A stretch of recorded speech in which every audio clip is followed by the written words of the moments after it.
last minute, nothing would ever get done. Right, right. Now, there's certainly a sense through all of your work of a real sense of urgency that we are coming up on a very, very serious shift, and we've got to make a decision to transform or to decay. In a way, I feel that sense.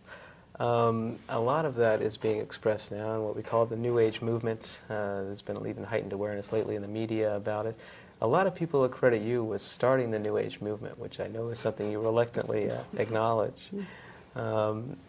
How would you characterize the New Age movement? Or so, as a lot of people look to you really as a New acknowledge it. I thought you were going to say that I try to get out of.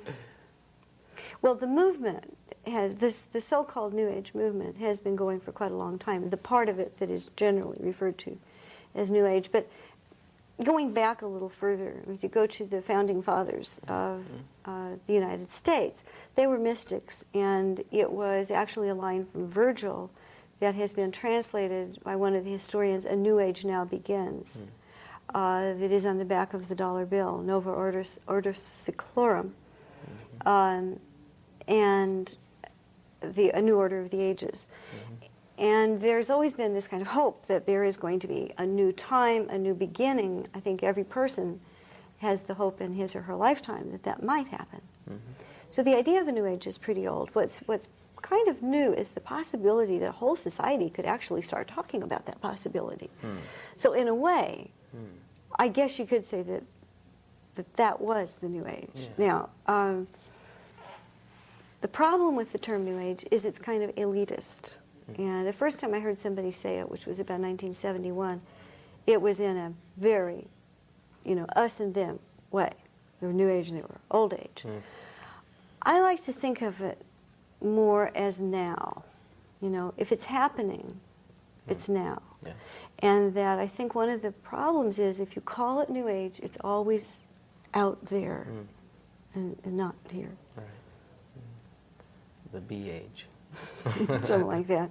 Well, I do think that we have to proclaim the time. There is some line of Thoreau's, that day whose dawning is not going to come to pass just because so many days have come to pass.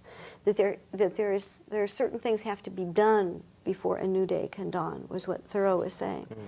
And I think that one of those things is that we live in a time of incredible specialization, in which if you go to a meeting of the Society of Neuroscience, you will find that the researchers from one part of the brain, if they wander into one of the lectures on another part of the brain, are lost, or frequently lost.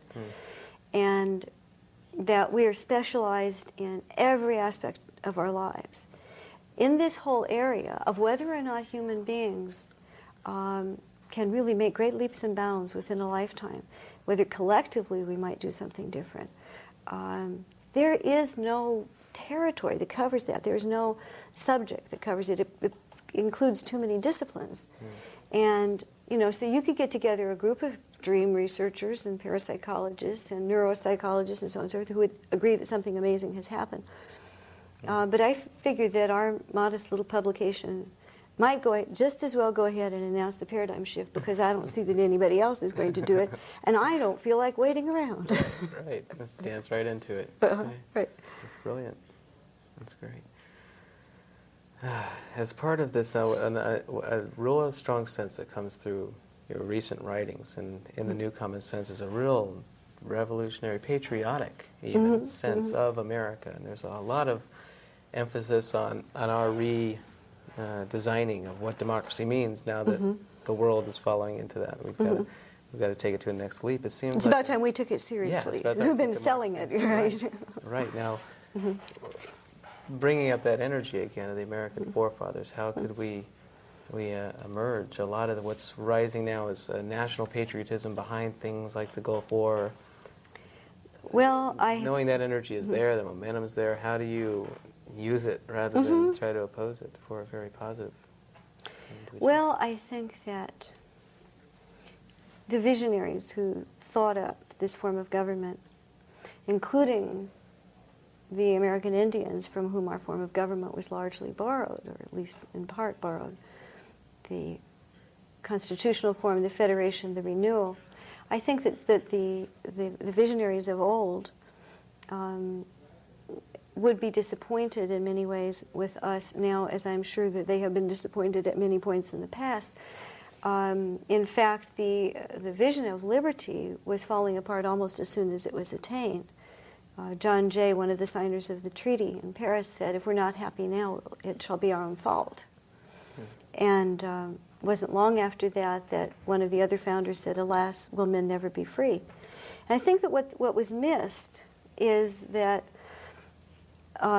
there was a sense in the original pamphlet Common Sense and in the time of the Revolution that if you could just get the king out of the way, everybody would be happy. And what we didn't realize is that there's political tyranny and then there's the tyranny of our own minds. And that we had not learned how to take sovereignty of ourselves. And to this day, we don't teach little kids, how do you become your own king and your own queen? How do you learn to govern yourself? How do you learn to think what you want and what you should do? And so there's a qualitative thing that didn't happen. And I think that that's the brink that we're standing now